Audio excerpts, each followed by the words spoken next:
Bismillahirrahmanirrahim. Students, today we have to discuss the third Images poem. We have discussed two Images poems in our last class together. The first poem was titled as Autumn. The second poem is Fog. And today the poem that we are going to discuss is Metro Paris by expatriate American poet Ezra Pound. And Ezra Pound is also considered the founder of Imagist movement. He initiated this movement around 1909. This movement, Imagist movement, which is a literary movement, flourished in the early 20th century during the 1909 to almost around 1917. The poem that we are going to discuss today is Metro, and it is just a two-line poem. The most remarkable, striking feature about the poem is it's a two-line poem, and being an Imagist poem, you will see the images that stand out, the startling images that stand out in this poem. The poem reads like this: the apparition of these faces in the crowd, petals on a wet black bough. That's it. The first image that is striking is that of an apparition. He says, as we all know, that metro is an underground railway station. It's a modern form of commuting. Commuters are the people who travel to their workplaces every day. And this is the setting is Paris, one of the most modern cities, metropolis. And the setting of the poem is the underground tube station, metro.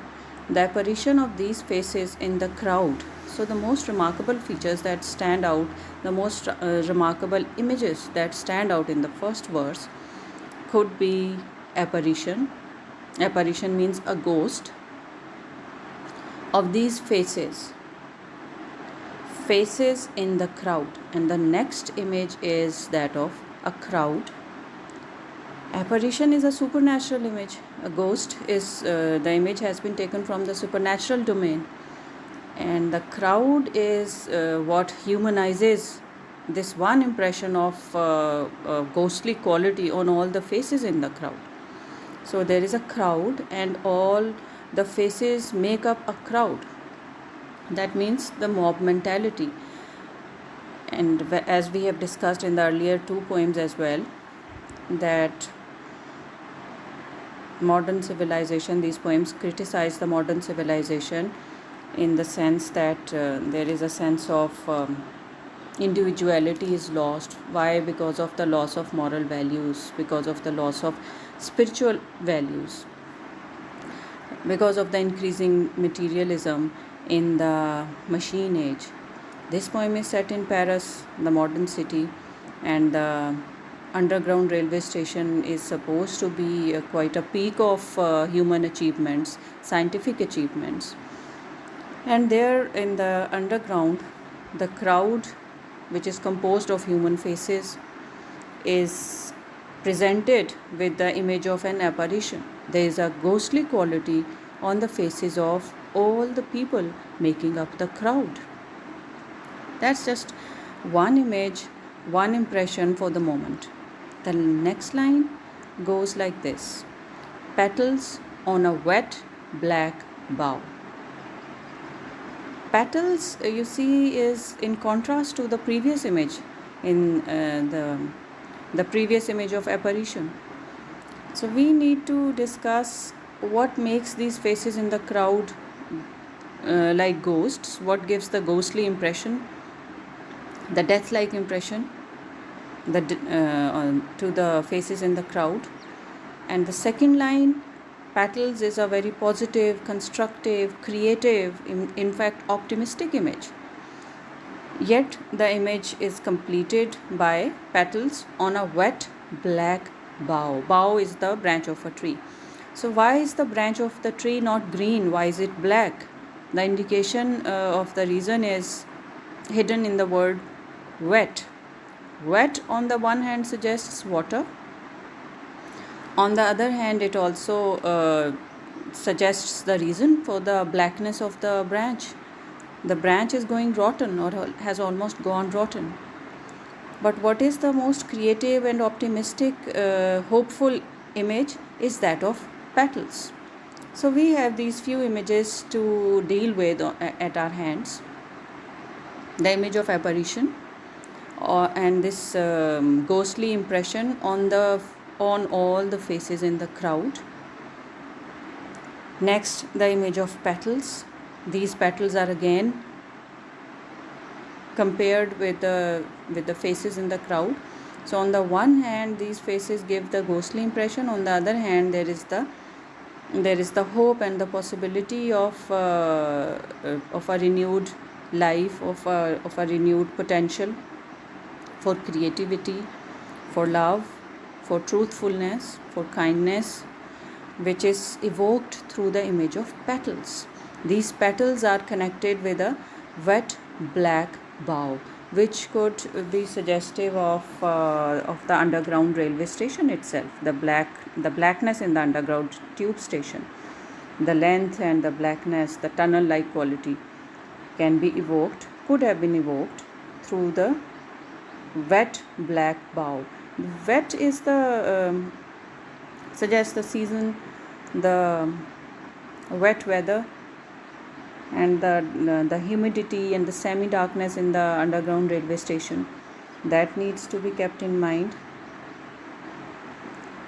Now, discussing these images once again, it would be quite useful and helpful to take help from T.S. Eliot's most famous poems, The Hollow Man and The Wasteland. The Hollow Man is a short poem in which T.S. Eliot, you see, is the modernist poet, and he has devoted his poem The Wasteland, I guess, to the memory of Ezra Pound, the poet of the present poem that we are discussing, Metro.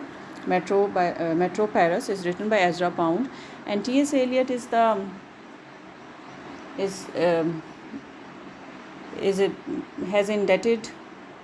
has shown his connection with Ezra Pound and his Imagist movement in his poetry. The Hollow Man is an image in itself.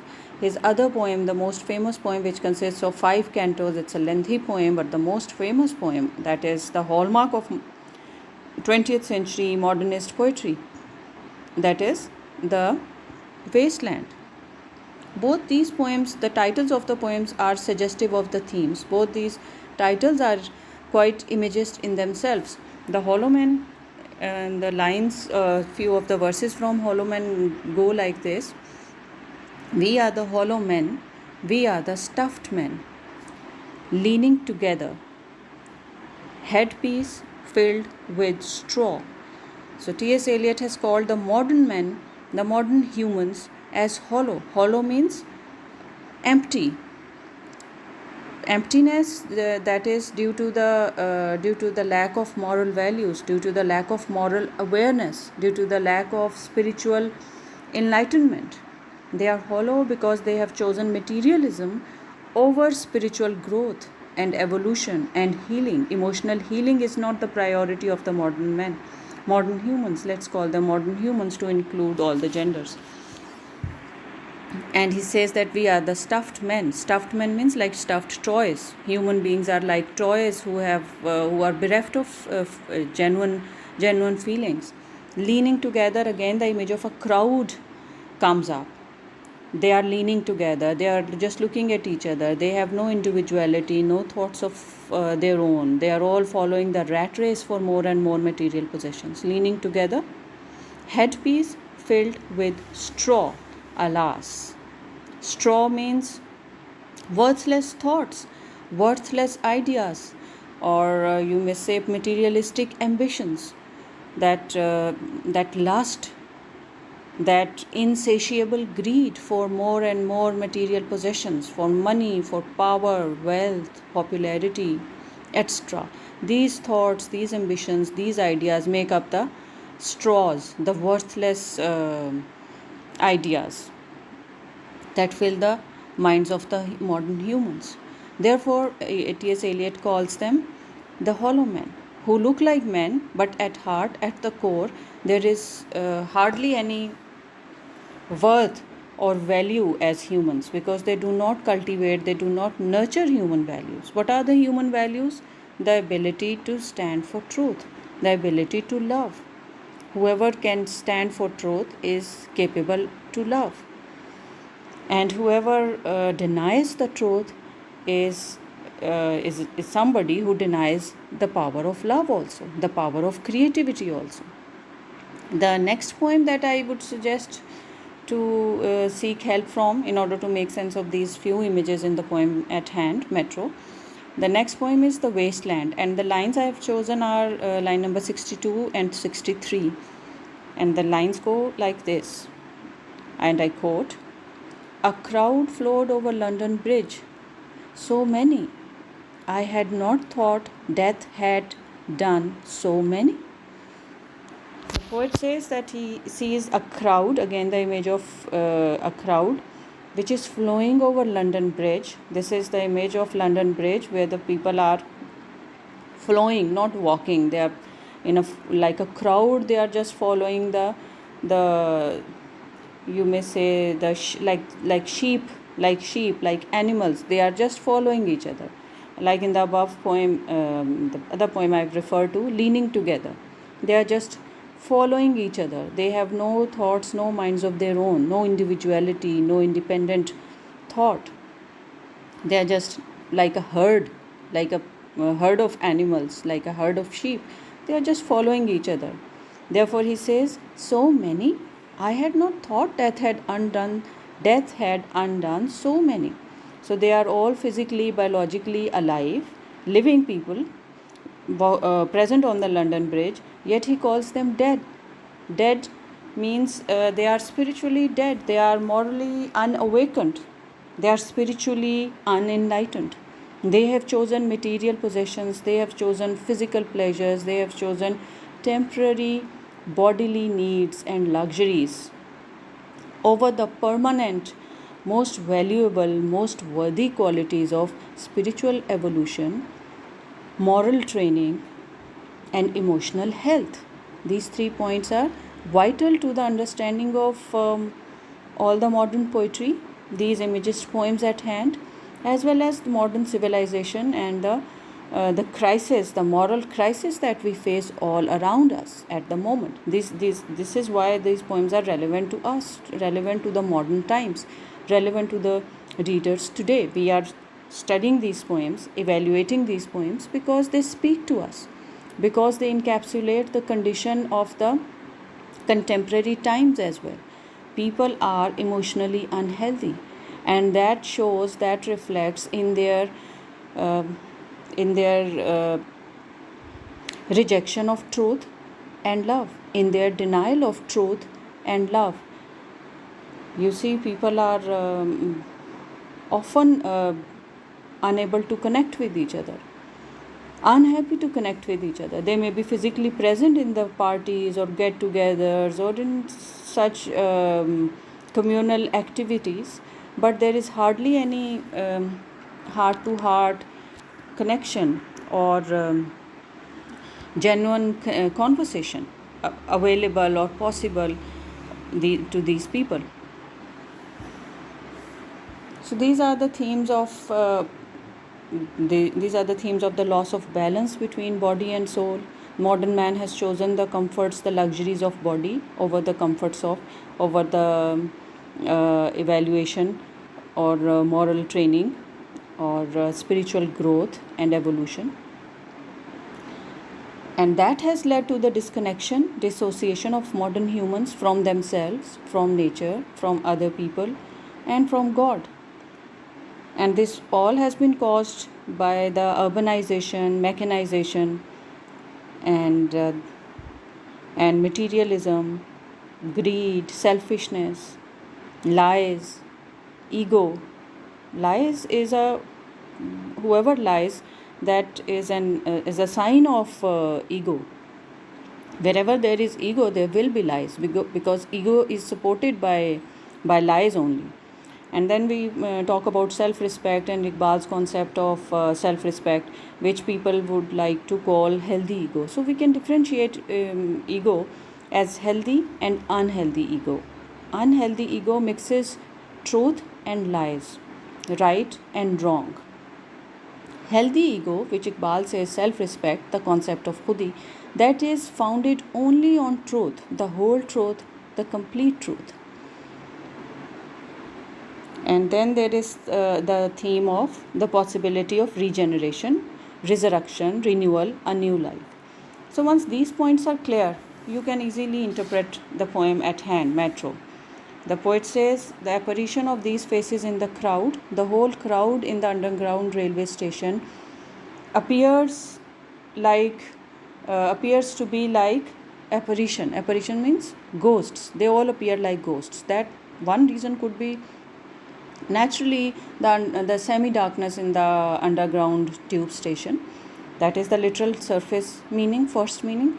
But the deeper meaning is the ghostly appearance, the deadness evident on their faces is caused by the death of soul, by the inertia, the spiritual inertia, the moral inertia, the cultural wasteland that they are part of, that they have chosen. Yet the next poem begins with the positive and optimistic image, that is of petals. Crowd is then immediately compared with petals. Petals means there is possibility for regeneration, for rebirth, for resurrection, for the renewal of life through reconnecting with the main sources, reconnecting with self, acknowledging the self, acknowledging the emotional health, acknowledging the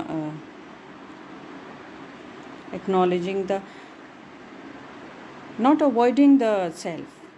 Acknowledging the self means not avoiding the self, not engaging in self avoidance, not engaging in spiritual bypassing.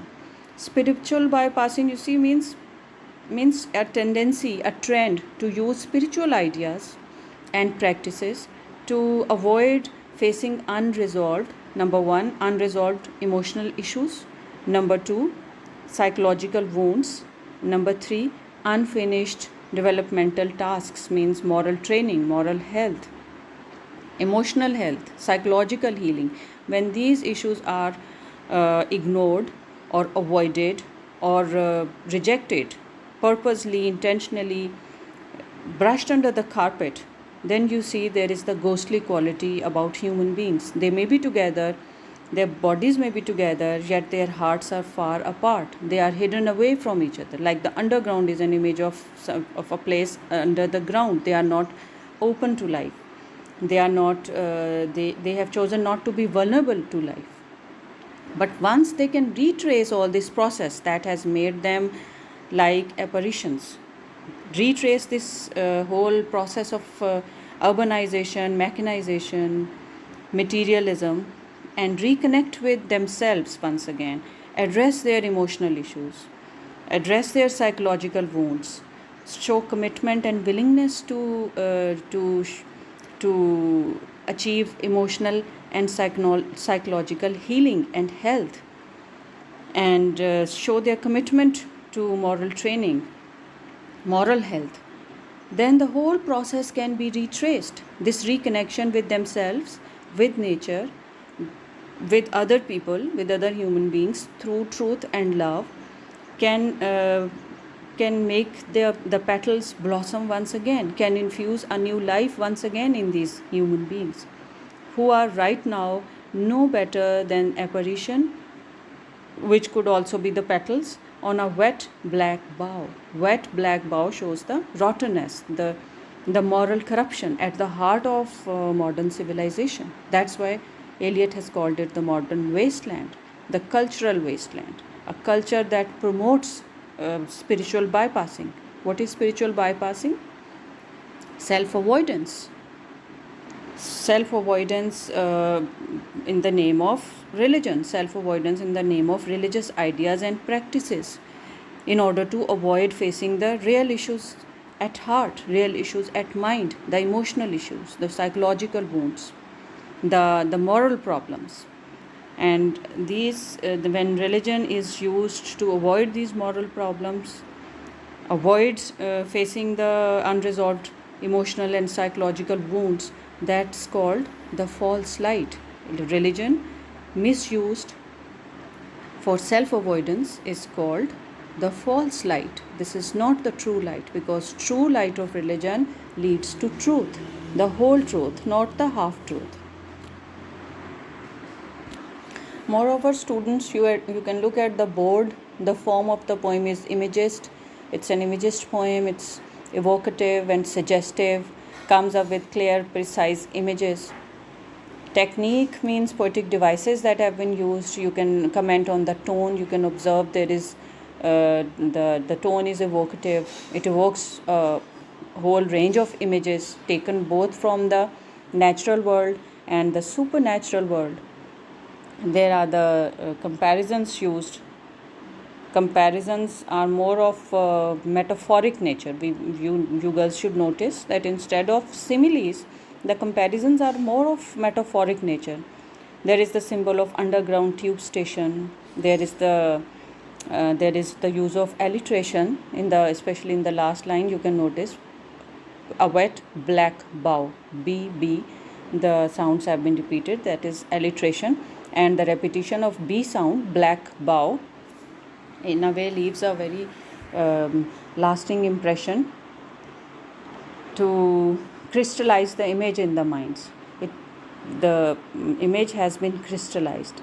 The image of both modern humans looking like apparition because of their denial of truth and love, as well as the possibility of the renewal through the image of petals, through the renewal of life, through the renewal of love and truth, which is suggested in the image of petals. Themes we have discussed, girls, the hollow men, the wasteland, the cultural wasteland, the spiritual drought. Drought means dry weather that causes the wasteland. Then there is the moral chaos. Moral chaos means disorder, confusion, loss of balance between body and soul, disconnection with self, nature, other human beings, and God. The themes of urbanization, mechanization, a robot-like existence. This robot-like existence can also well explain the idea of apparition, the image of apparition. And this kind of lifestyle which denies truth, which denies love, and which accepts truth as a false light. Religion used to avoid the self, to avoid the emotional and psychological traumas and moral issues. That is called the false light, and that false light makes human beings even more materialistic, greedy, selfish, deceptive, hypocritical, bitter, angry, disrespectful, abusive. These abusive behaviors, these bullying behaviors, you see, are so rampant in the modern world, in the modern society. You see bullying and in the covert form often, in the hidden form, that hidden hatred, anger, resentment, bitterness is shown all around us, in our homes, in our workplaces, in the world, in the society in general. That disrespectfulness, that unhappiness, then that aggression and bullying against each other is a sign of unresolved emotional and psychological traumas and moral problems. Most of the time, some not always, of course, most of the time. And then the poem and our entire discussion comes to an end, that there is the possibility of regeneration and renewal and a new life if all this process can be retraced, if human beings are willing to reconnect with themselves through truth, through love, then they will be able to reconnect with other human beings and with God at large. Because nature and self are sides of the two sides of the same coin. So the there is a need to work for, to make a conscious effort, to make an awakened effort, to reconnect, to work on building a healthy relationship with ourselves and with nature. So once human beings build their life on a healthy relationship with themselves, with nature, they will be engaging and connecting, genuinely connecting with other human beings respectfully, politely, and compassionately, out of love.